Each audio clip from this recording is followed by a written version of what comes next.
శ్రీమాత్రే నమ. జయ గురు దత్తాత్రేయ నమ.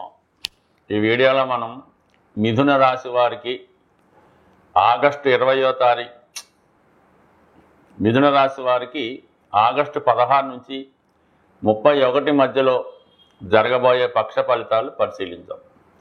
ఏదైనప్పటికీ మిథున రాశి వారికి మారుతున్నటువంటి ప్రతి గ్రహం కూడా అనుకూలమైనటువంటి స్థానాల్లోకి రావడం వల్ల వారికి ప్రస్తుతం చాలా ప్రోత్సాహకరంగా చాలా సక్సెస్ఫుల్గా ముందుకు వెళ్ళడం జరుగుతూ ఉంది. ముఖ్యంగా గురువు ఆల్రెడీ శుక్రుడు కూడా ఆగస్టు 20వ తారీఖు వరకు మిథున రాశిలో సంచరిస్తూ జాతకుడికి ఎక్కువగా కొత్త కొత్త ప్రదేశాలు చూడాలనే ఆలోచన కలుగుతూ ఉంటుంది. తనలో ఉన్నటువంటి నైపుణ్యాన్ని ఇంకా ఇంప్రూవ్మెంట్ చేసుకుంటూ ప్రతి విషయాన్ని చాలా గొప్పగా ప్రజెంట్ చేయడం జరుగుతూ ఉంటుంది. అలాగే ఈ రాశిలో ఉన్నటువంటి స్త్రీలకి ఎక్కువ ఆకర్షణ పెరగడం వల్ల వారిలో ఉత్సాహంగా వారిలో ఉన్నటువంటి టాలెంట్కి తగిన గుర్తింపు రావడం జరుగుతూ ఉంటుంది. ముఖ్యంగా వృత్తి సంబంధించిన విషయాల్లో ఏదైనా కొత్త ఉద్యోగ ప్రయత్నాలు ఫలించడం, అలాగే ఉన్న ఉద్యోగంలో అభివృద్ధి రావడం జరుగుతూ ఉంటుంది. వివాహ సంబంధించిన విషయాల్లో ఒక నిర్ణయానికి రావడం జరుగుతూ ఉంటుంది. చిన్న చిన్న వివాహపరమైన సమస్యలు ఉంటే అవి చాలా వరకు సాల్వ్ అవ్వడం జరుగుతూ ఉంది.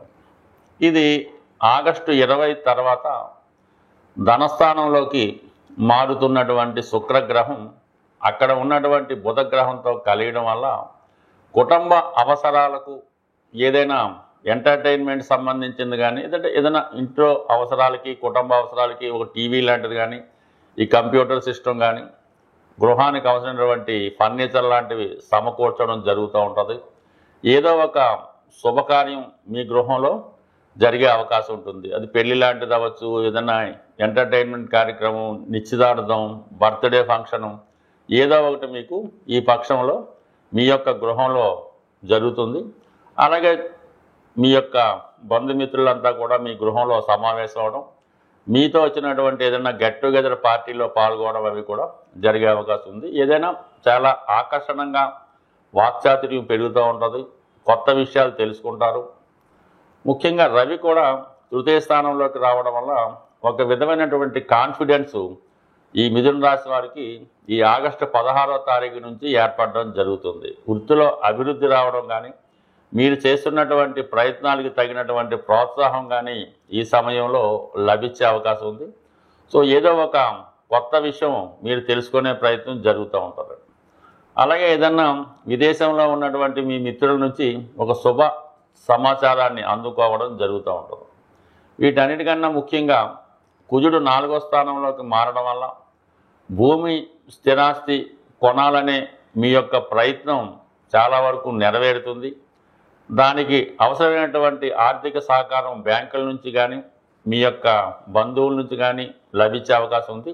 సాధ్యమైనంత వరకు మీరు ఈ సమయంలో ఏదైనా స్థిరాస్తి కొనే ప్రయత్నం కానీ ఏదైనా వాహనం కొనే ప్రయత్నం కానీ చేస్తున్నప్పుడు సాధ్యమైనంత వరకు మీ దగ్గర ఉన్న ధనంతో కానీ ప్రభుత్వానికి సంబంధించినటువంటి బ్యాంకుల ద్వారా రుణం ద్వారా కానీ కొనుక్కోవడం మంచిది తప్ప ఏదైనా ఇతరుల వద్ద మిత్రుల వద్ద తీసుకున్నటువంటి ధనంతో ఏదైనా కొనడం వల్ల దానివల్ల తర్వాత మీకు ఇబ్బందులు విమర్శలు వచ్చే అవకాశం ఉంది. అందువలన ఏదైనా కొనే విషయంలో జాగ్రత్తగా ఆలోచించి తగిన ధనం ఉంటేనే కొనుక్కోండి. లేదంటే ఏదైనా బ్యాంక్ రుణం బ్యాంక్ ఫైనాన్స్ వస్తుంటే బ్రహ్మాండంగా కొనుక్కోవచ్చు. అలాగే స్థిరాస్తిపై ఉన్నటువంటి సమస్యలు ఏవైనా ఉంటే ఏదైనా స్థిరాస్తి పంచుకోకుండా ఉన్నా, మీ యొక్క స్థిరాస్తి ఇతరుల ఆధీనంలో ఉన్నా, ఇవన్నీ ఈ సమయంలో దానికి సంబంధించినటువంటి సమస్యలు చాలా వరకు సాల్వ్ అయ్యే అవకాశం ఉంది. అయితే చాలా వరకు చతుర్థంలో కుజుడు ఉన్నప్పుడు కూడా ఈ రాశి వారికి అంటే మిథున రాశి వారికి శుభుడైనటువంటి శని యొక్క వీక్షణ చతుర్థ స్థానం మీద పడుతుండడం వల్ల ఏదైనా భూమికి స్థిరాస్తికి సంబంధించినవి కానీ బంధువులతో విరోధాలు కానీ వస్తే అవి చాలా వరకు ప్రశాంతంగా ముగిసిపోయే అవకాశం ఉంటుంది. పెద్దగా ఆందోళన పడి చిన్న విషయాన్ని పెద్ద చేసుకోకుండా కొంతకాలం పాటు దాన్ని సమస్యని ముందుకు తోస్తే అదే ఆటోమేటిక్గా పరిష్కారం అయ్యే అవకాశం ఉంటుంది. బట్ ఏదైనా ఒక రాశి యందు శుభగ్రహాలు సంచరిస్తున్నప్పుడు జాతకుడు చేసే మంచి ప్రయత్నాలకి భగవంతుడి యొక్క సహకారం ఉంటుంది. అలాగే వారి యొక్క ఆలోచన కూడా చాలా శుభంగానే ఉండడం జరుగుతూ ఉంటుంది. బట్ ఏదైనా గురువు రాశి యందు సంచరించడం వల్ల ఎవరి సహాయ సహకారం లేకుండా జాతకుడు తన యొక్క వివాహ ప్రయత్నాలు చేసుకొని సక్సెస్ అవ్వచ్చు, ఉద్యోగపరమైన ప్రయత్నాలు చేసుకొని కూడా సక్సెస్ అయ్యే అవకాశం ఉంది. ఇది ఎక్కువగా సినిమా, టీవీ, మీడియా రంగంలో ఉన్న వాళ్ళకంటే ఎక్కువగా మిథున రాశి వారు కమ్యూనికేషన్ కాబట్టి ఈ యూట్యూబ్ ఛానల్స్, టీవీ ఛానల్స్, అలాగే న్యూస్ సంబంధించిన ఛానల్స్, ప్రెస్, ప్రింటింగు మొదలగు వాటిలో ఎక్కువగా ఉండే అవకాశం ఉంది. వారి యొక్క గౌరవ వృత్తిపరంగా గౌరవం పెరుగుతుంది, వారి యొక్క హోదా పెరుగుతుంది. చేసే పనిలో కూడా చాలా శ్రద్ధగా చేయడం వల్ల తగిన గుర్తింపు కూడా మీకు రావడం జరుగుతుంది. అలాగే మీరు చేసే ప్రజెంటేషన్స్, మీరు చేపట్టే ప్రాజెక్టులు కూడా చాలా వరకు సక్సెస్ఫుల్గా అనుకున్న దానికన్నా ఎక్కువ ఫలితాన్ని ఇచ్చే అవకాశం ఉంటుంది. ప్రస్తుతం ఉన్నటువంటి గ్రహాల స్థితి మనకి అనుకూలంగా ఉన్నప్పటికీ కూడా చాలా ప్రయత్నాలు విఫలమవ్వడం జరుగుతూ ఉంటుంది. ముఖ్యంగా చదువు పూర్తయిన తర్వాత 2-3 సంవత్సరాల దాకా కూడా ఉద్యోగం రాకపోవడం, అలాగే అమ్మాయిలకు కానీ అబ్బాయిలకు కానీ ఎన్ని ప్రయత్నాలు చేసినా కూడా వివాహ సంబంధాలు కుదరకపోవడం జరుగుతూ ఉంటుంది. ఇంతకాలంలో అమ్మాయిలకి వివాహానికి పెద్ద ఇబ్బంది లేదని చెప్పినప్పుడు కూడా చాలామందికి సరైనటువంటి వరుడు దొరకపోవడం వల్ల వారికి కూడా డిలే అవుతుంది. సో దీనికి ఏంటి కారణం? జాతకంలో దశలు అనుకూలంగా ఉన్నాయి, పిల్లలకి అన్ని అర్హతలు ఉన్నాయి, కానీ పెళ్ళి రావటం లేదు, ఉద్యోగం రావట్లేదంటే దానికి కొంతవరకు మనం నివసిస్తున్నటువంటి గృహం కూడా కారణం అవడం జరుగుతూ ఉంటుంది. సో అందువలన ఒకే గృహంలో ఒక 4-5 ఉన్నప్పటికీ కూడా అందులో కొంతమందికి చాలా బ్రహ్మాండంగా ఉంటుంది, మరి కొంతమందికి చాలా ఇబ్బందికరంగా ఉంటుంది. అంటే ఆ గృహంలో వాస్తుపరంగా ఉన్నటువంటి దిక్కులలో ఉన్నటువంటి దోషాన్ని బట్టి కొంతమందికి ఇబ్బంది కలుగుతూ ఉంటుంది. సాధారణంగా ఈశాన్య దోషం ఉన్నప్పుడు ఆ కుటుంబంలో ప్రథమ సంతానంపై ఎక్కువ ఇబ్బంది చూపుతాడు. ఆగ్నేయ దోషం ఉన్నప్పుడు 2వ సంతానం మీద, స్త్రీల మీద ఎక్కువ ప్రభావం చూపడం జరుగుతూ ఉంటుంది. వాయువ్య దోషం ఉన్నప్పుడు తృతీయ సంతానం మీద, ఆ ఇంట్లో ఫైనాన్సు, ప్రేమ వ్యవహారాల మీద ఎక్కువ ప్రభావం చూపుతూ ఉంటుంది. నైరుతి అనుకూలంగా లేనప్పుడు అది కుటుంబం అందరినీ కూడా ఇబ్బందులు పెడుతూ ఉంటుంది. ఏదో ఒక హెల్త్ ప్రాబ్లంతో ఎవరో ఒకరు ఇబ్బంది పడుతుంటారు. కుటుంబ సభ్యుల మధ్య ఒకరికి పడకపోవడం ఈ విధంగా నడుస్తూ ఉంటుంది. సో ఇది ప్రధాన 4 దిక్కులు.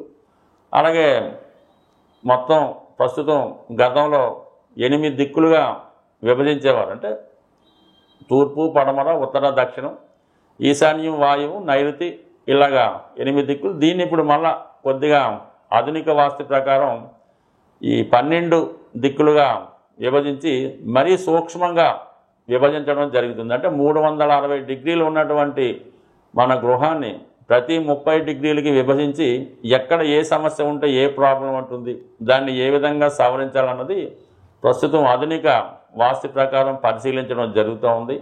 ఏదైనా మన జీవితాలు బాగుపడాలి, తొందరగా సెటిల్ అవ్వాలి అనుకున్నప్పుడు ఖచ్చితంగా కొంత శ్రమ అయినా, కొంత ధనం ఏవైనా గృహాన్ని ముందు సరి చేసుకుంటే ఆ గృహంలో నివసిస్తున్న వారికి అదృష్టయోగం పట్టడం, వారి ఇంప్రూవ్మెంట్ కూడా బాగా రావడం జరుగుతూ ఉంటుంది.